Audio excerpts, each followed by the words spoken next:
نحمده ونصلي على رسوله الكريم بسم اللہ الرحمن الرحیم۔ السلام علیکم معزز ناظرین، آج کی ویڈیو میں ہم توبہ و استغفار کے دنیاوی و اخروی فوائد بیان کریں گے جو کہ احادیث مبارکہ میں اور قرآن میں بیان ہوئے ہیں۔ توبہ اللہ سبحانہ و تعالی کی محبت حاصل کرنے کا ذریعہ ہے۔ توبہ کرنے سے اللہ سبحانہ و تعالی بے فنا خوش ہوتے ہیں۔ توبہ کامرانی اور کامیابی کا سبب ہے۔ توبہ اعمال کی قبولیت اور گناہوں کی معافی کا سبب ہے۔ توبہ جنت میں داخلی اور جہنم سے نجات کا سبب ہے۔ توبہ رحمت و مغفرت الہی حاصل کرنے کا ذریعہ ہے۔ توبہ گناہوں کو نیکیوں میں بدل ڈالتا ہے۔ توبہ خیر و بلائی کا سبب ہے۔ توبہ ایمان کی علامت اور اجر عظیم کے حصول کا سبب ہے۔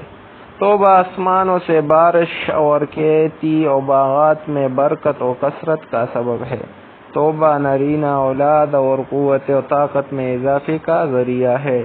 توبہ فرشتوں کی دعا کا سبب ہے۔ اللہ تعالی ہمیں توبہ استغفار کرنے کی توفیق عطا فرمائے تاکہ اللہ جل شانہ ہم سے خوش ہو جائے اور ہمیں حقیقی کامیابی اور کامرانی دے اور ہمیں جنت عطا فرمائے اور دوزخ سے نجات عطا فرمائے اور